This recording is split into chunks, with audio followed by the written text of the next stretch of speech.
Hi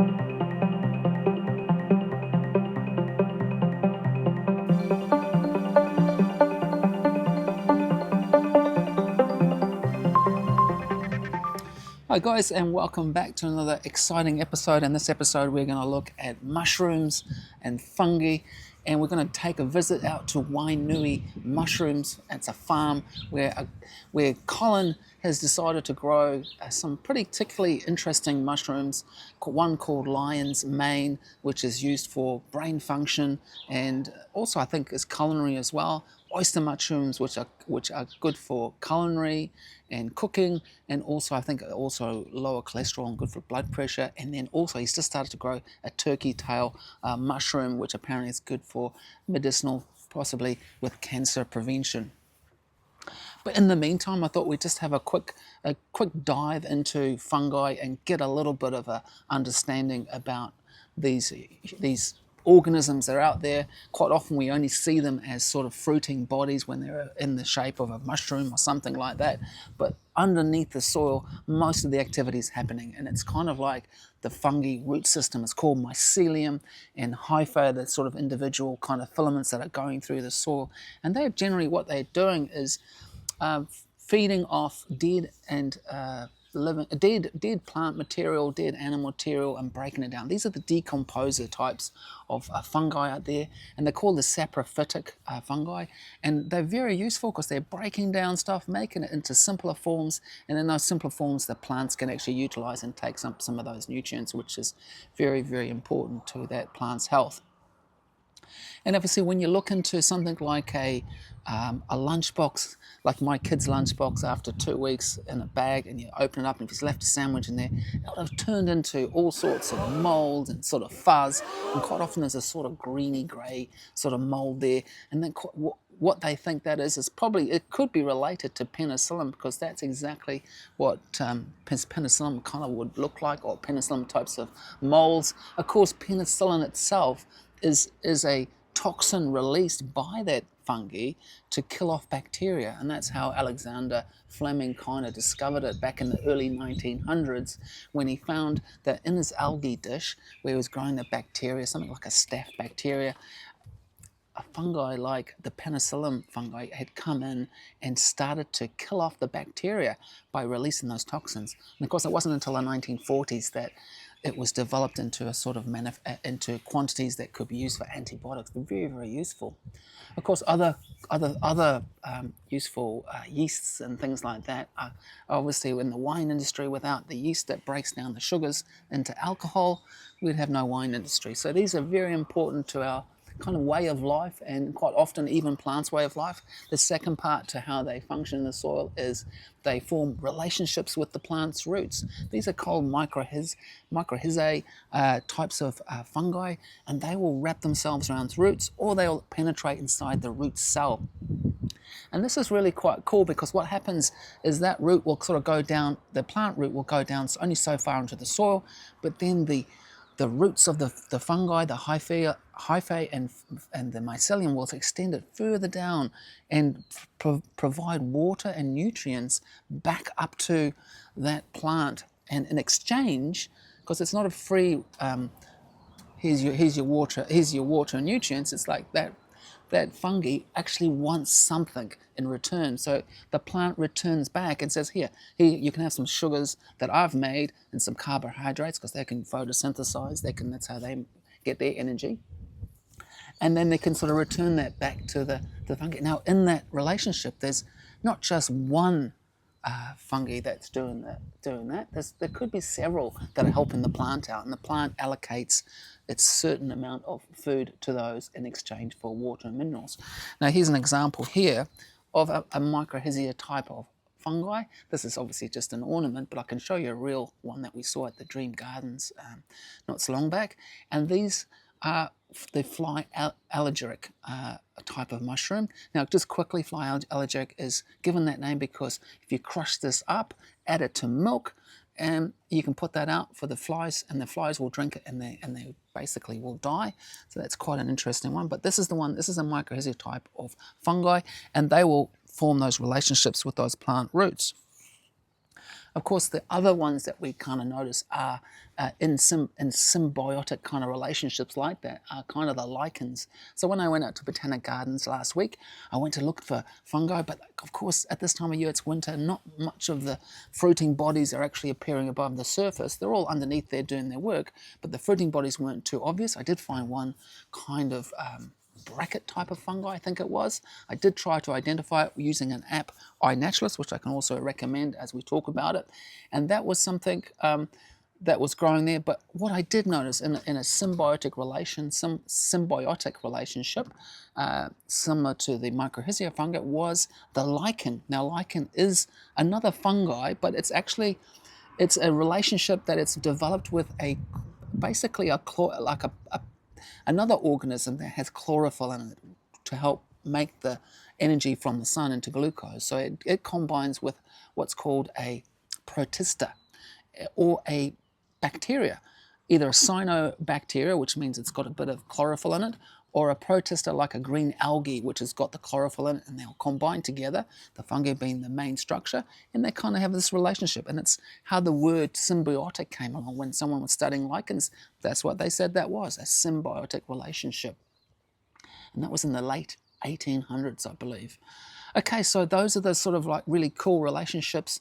Now, there's some, not all cool relationships, there's some negative, destructive relationships, and these are the parasitic fungi, and these are the ones that are affecting plants and animals. And so these are the ones like, one that I was looking at was one called a zombie fungus, and these are a type of fungi that will enter into a insect, like an ant, and infect its nervous system to the point where it will drive it in a sort of zombie-like state fashion to clench down onto a leaf, and then basically what will happen is that fungi will then penetrate the body and go up through its brain and kill it, and then eat it. And also in New Zealand we have also got a couple of those. There's one that affects a caterpillar, and it will basically kill the caterpillar under the ground.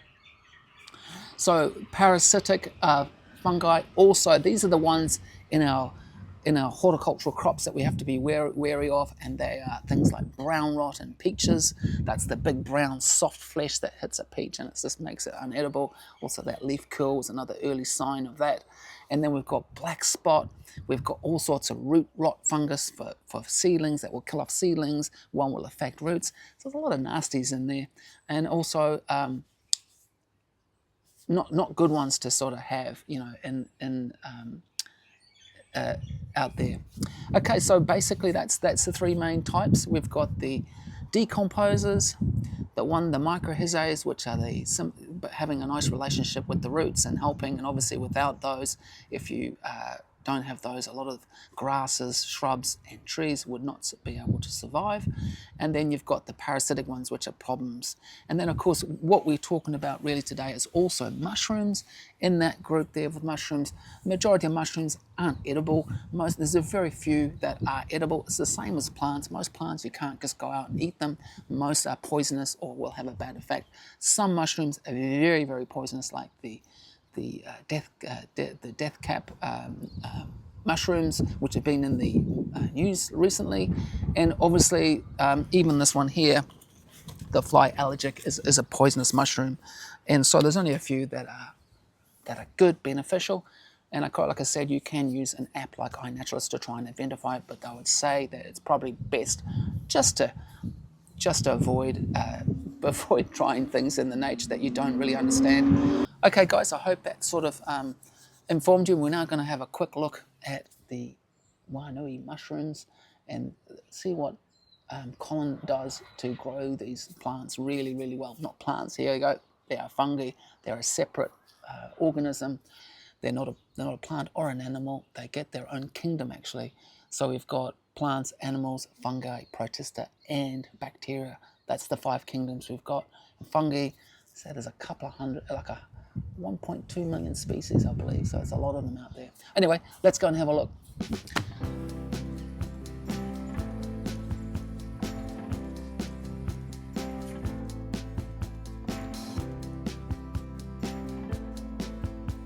Hello, my name's Colin. I run and own Wainui Valley Mushrooms. Our business is based at home on our little farm in Wainui, and it all started in 2020.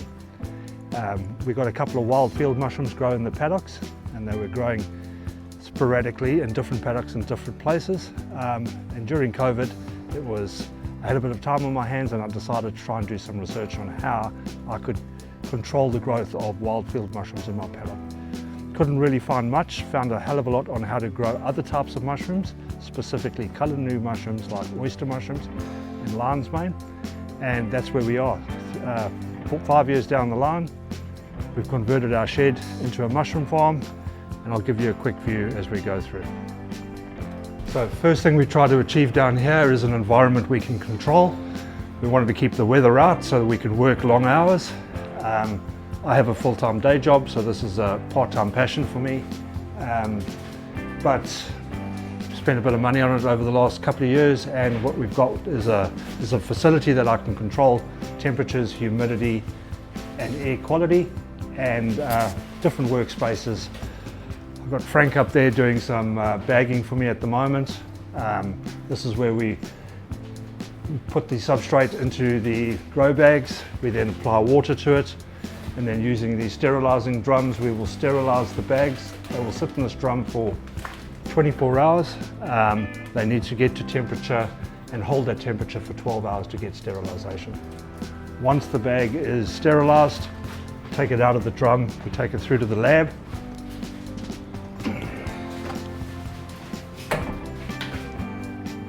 This is the laboratory. These are sterilized bags. As you can see, they weld together quite nicely. So what's in here has been cooked for at least 12 hours at 90 degrees to kill any contamination within the bag. We keep them like this until they cool down, and we don't allow anything into it. And when we open the bag with the spore, we do that in front of a HEPA filter, which is this filter over here, and we put the spore in and seal it straight away, so that the bags remain as contaminant free as possible. So this just works on a big fan, pumping air through the HEPA filter, driving clean air out across the top of the bag. So once the substrates mix through the bag, they come into here, which is the incubation room. From an incubation room point of view, what we wanted to control is the quality of the air, so we bring in fresh air, we suck out carbon dioxide. Mushrooms breathe in oxygen, breathe out carbon dioxide. Lion's mane on this side, oyster mushrooms on this side. Oyster mushrooms spend 10 to 12 days in here. When the bag goes fully white like this, it's ready to go into the grow room or into a home grow kit. This is still partially colonized. These lion's mane at the top are ready for the grow room. As you can see here at different stages, we try and get a weekly cycle going so that we've got fresh mushrooms bags going into the grow rooms all the time. So not much to this room other than temperature and air quality. So once the bags have reached their optimum colonization, they then come into the grow room for a period of time to grow out.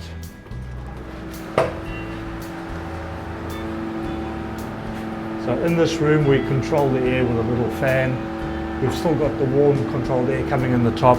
We have a big fan sucking carbon dioxide out.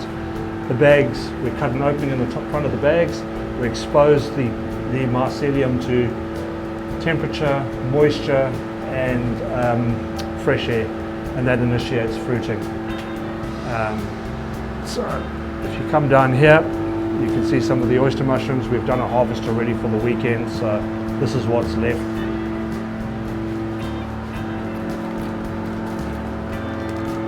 Here's a classic example of mushrooms just starting to pin on a bag,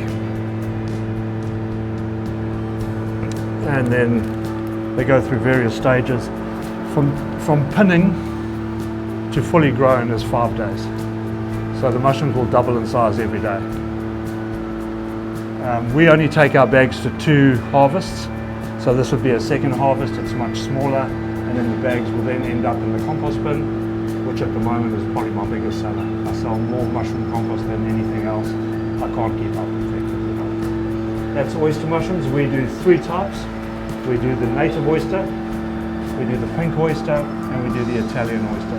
Now the pink oyster is more of a tropical mushroom, this time of the year much harder to grow, but we grow it for farmers markets. People like the look of it and we quite often use it as a display. Don't have a lot of sales to restaurants in that. The natives are starting to take off to restaurants, but predominantly most of the restaurants will stick to the Italian oyster. This is a new venture. We're trialling turkey tail mushrooms, not really an edible mushroom, but it has massive health benefits. They link to your immune system. So although oysters will give you immune system support, if there's 100 parts of good in this mushroom, 80 parts of that are focused on the immune system. So it is the most concentrated form of immune system building you can get. It has been associated with cancer treatments in the past, not so much as a way of fighting cancer, but a way of building your immune system in your body to cope with stuff like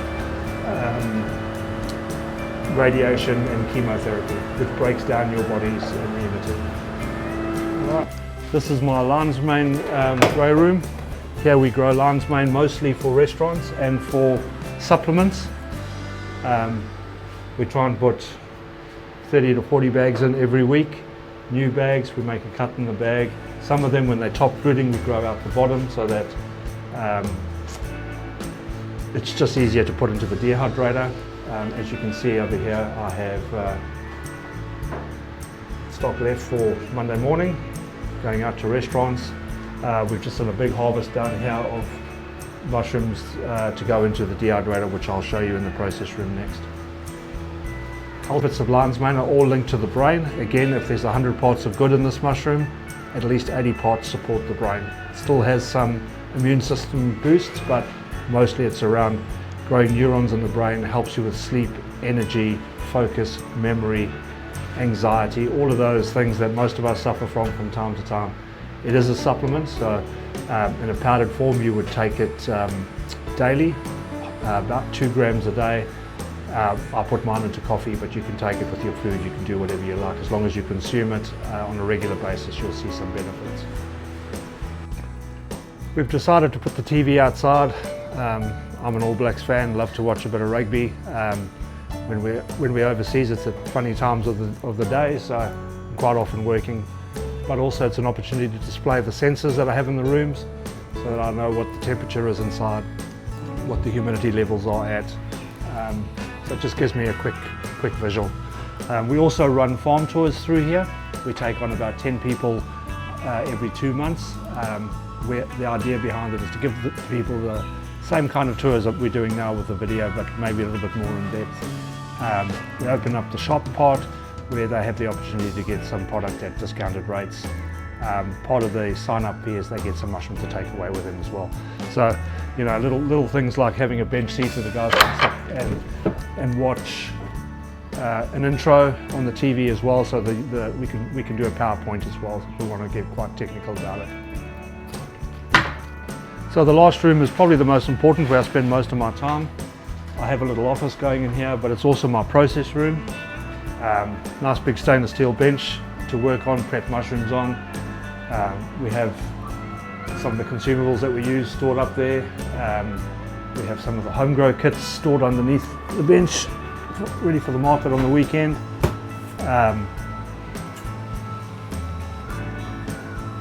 And of course, very important part of the whole thing is a fridge.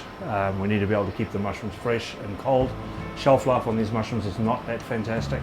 The oysters, you'll get 7 to 8 days in a paper bag in the fridge. You'll get the same with the natives. Lion's mane will give you pretty much the same. It's the pink oysters that only last 3 to 4 days in the fridge. So here you can see the dehydrator's in operation. Lion's mane's been spread out across this. We run it at 57 degrees for 12 hours, and then we grind it up using the NutriBullet into a very fine powder, and then we bottle it into our new lion's mane packaging, which is nice and neat, something that you can keep next to the kettle, and we put a little measuring spoon in there.